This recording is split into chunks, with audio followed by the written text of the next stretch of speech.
Alright guys, welcome back. Another video here at LS Nasty. We got stuff going on. We are moving and grooving. You guys are going to be seeing this video a little bit late on Monday. I had a rough start to the morning. My truck was dead and I wasn't able to get here on time. I had to run and pick up some other stuff, but I'm fighting through it. It's going to be a great week. I'm super excited. We're going to be going racing this weekend and I think Thursday. So we're going to try to go to the track Thursday and we're going to try to go to the track Saturday or Sunday, depending on where we are. So we're talking about going to Streetcar Takeover Maryland if we can get the toter fixed. I got to pick up a transfer switch for the generator and get our trailer axle in, which it should be in this week, and hopefully we can get it thrown on and get back on the road. Fun fact, you have to grease your trailer axles. I did not know that. No one seemed to tell me that, and hey, it's my own doing. So I smoked an axle on the trailer, been waiting. That's why I really haven't been racing much. The toter's been down for repairs and the trailer is missing an axle, so I was in no rush to, I don't have to be at any race in specific. I'm not obligated to go race anywhere, and racing's expensive. If I'm not gonna go to the track and have a good time, if I'm gonna be stressing about getting the cars to the track and all this stuff, I'm just not gonna go racing. I do this for fun, even though it is my job. If we're not having fun, we're not doing it. So what we got going on today, I'm gonna do a little review on the two trucks that Jason finished up, the two ProCharge short bed mini truck type deal. We got a square body S10, which someone said they're not square body S10, but I'm calling it a square body S10 because I don't care. I'm here to tell you right now, we don't care. Let me tell you. We don't care. And we got the ProCharge Colorado build that I've been doing. And I saw one of you guys saying that I didn't do any work myself. And again, I'm here to tell you that I don't care, because I'm here to tell you right now, we don't care. Let me tell you. We don't care. I feel like I did do a lot of work. Obviously, the aluminum stuff I didn't do, and making the wideband thing that you're about to see I didn't do because that was above my pay grade. But I've had fun building that car.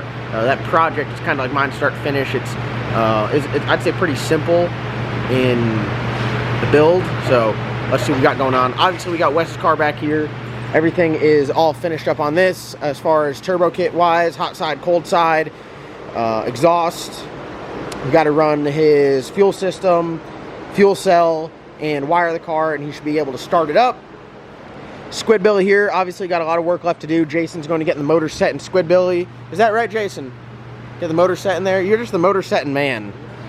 All right, we walk over here. We've got to put new lifters in Ronnie's truck. We had a set of lifters in there that were just making way too much noise for a brand new motor, so we took them out. And as you guys know, there's a lifter shortage nationwide, so it's tough. So we got, I think, a good set to go in there, and we should be good. All right, over to my baby here. Let me turn this fan off for a second. I'm sorry if it's loud as hell. We got the door shut and the fan's on. All right, so let's talk some business. As you guys saw in the previous video, Jason got the charge pipe all finished up. Everything looks good. I am not good at welding aluminum.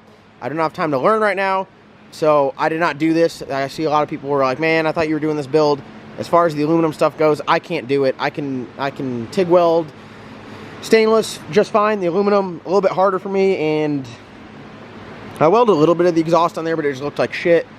This setup looks good. I didn't want to ruin the setup by some just terrible welds. So V-band down here on the ProCharger side, Vengeance clamp from Race Parts Solution up here on the Holley throttle body, Holley elbow. We got the Wilson manifold adapter, TCAM Performance carb spacer with burst panel, and then I got an NOS dry crosshair system on there, which can be running fuel through on top of a 4500 Texas Speed Cathedral Port style intake.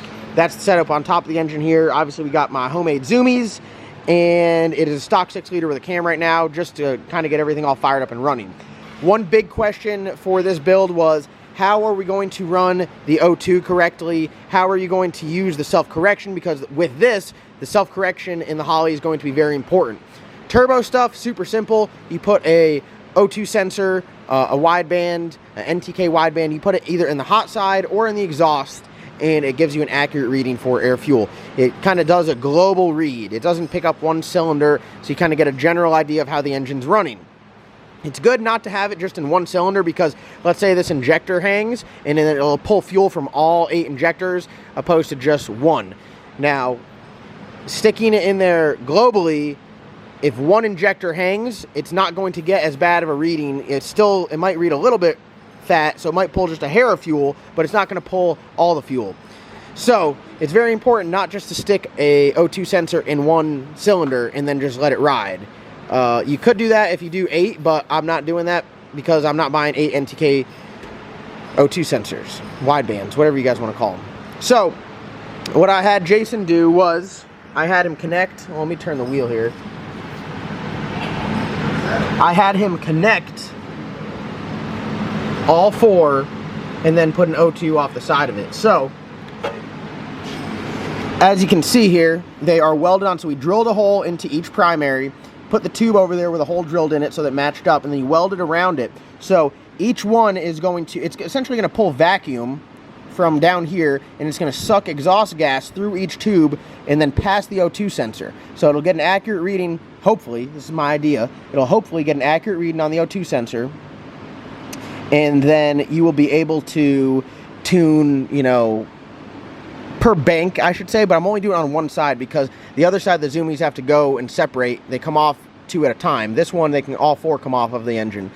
But it's very important to be able to have a general reading from more than one cylinder. One cylinder, you could do it, but I would say at a lower success rate than if you were tuning bank to bank. So right now I got this whole bank reading off 102 sensor. It's somewhat similar to like a turbo deal. I know on the Huron Speed Kit they come with bungs, and we would stick it in like the right side, the passenger side bank, so it would read this side air fuel, and you're able to tune it quite well. So I feel pretty confident that that's going to work, and it's very important to have that, especially on this. Your target air fuels go haywire for tuning, for any other reason. It's very important to have that on there so you can make the proper fuel changes, but also you can let the Holley use one of its awesome features, which is that self-learn to self-correct as it goes down track. It starts leaning out, it'll add fuel. It's very important and very good to help not burn up motors. So that's what we got going on in the Colorado. It's time to get it wired, plumb the cooling system, the radiator in the back, and then we should be good to go. The fuel system's already run. As of right now, I'm going to start it up without spraying fuel through here, so we should be all right there. But other than that, it's time to wire it. I got Forrest come up here on Wednesday. We're going to get it wired, put some fuel in it, and hopefully fire it up. Oh, run brake lines is my last thing. Run brake lines and patch the firewall, and we're good to go. So the Colorado build is as close as it's ever been to being road worthy. If we move over here to Richie's project, looking good. Jason got it all done up. First thing you can see is he extended this bar down, so he has 2 bars, one on each side. Very important to have that. He's got his Pro Charger on there. Jason made this nice charge pipe, so it does clear the tires, so he does have clearance, which is very good. If you go over here on the other side of the intercooler, Jason also made this pipe that goes up to this boot. You can run boots on, we're running a couple boots on Charlie Murphy. I mean, he's not running 40 pounds of boost, so the boot will be fine. And he's got to stick his radiator in here and get it wired up and run the fuel system, and he should be good to go. At some point, add a blow-off valve to it, and pow, ready to rock. So the last little project we got going on here is the Bad Apple. We'll show you up on the lift here.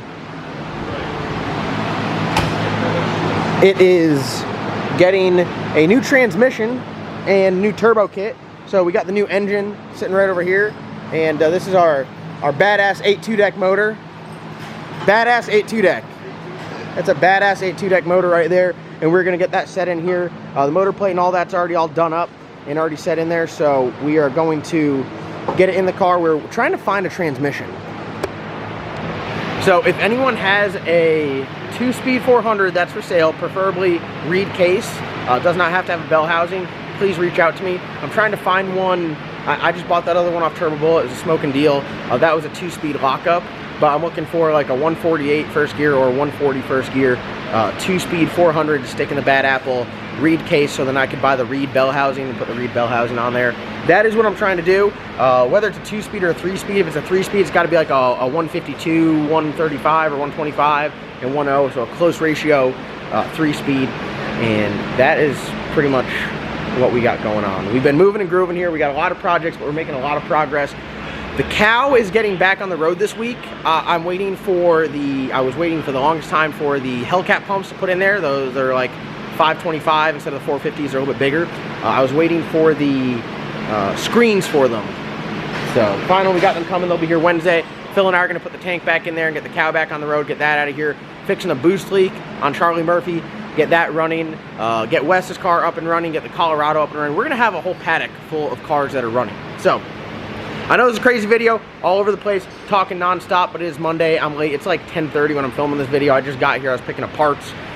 crazy day, crazy week last week with this storm going on. I got a bunch of emails I need to respond to for the stormwork stuff. If you sent me an email to lsnastyllc@gmail.com regarding stormwork, I have not answered it yet. I have not had the time to go in there and answer it, but as soon as I get done editing this video, I'm gonna get on my computer, I'm gonna answer all those emails, get you guys the information, get you guys signed up, and get ready to work these storms. The Black Sheep, some people are like, man, why aren't you racing it? I told you the toter stuff was acting up. It's ready to roll. We're gonna have it out this weekend, whether we're at Streetcar Takeover Maryland or we're at Piedmont.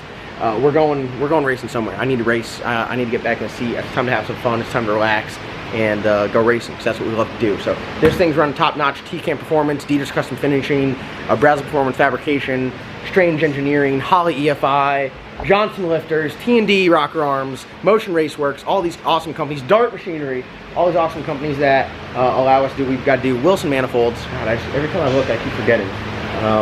But yeah, I mean,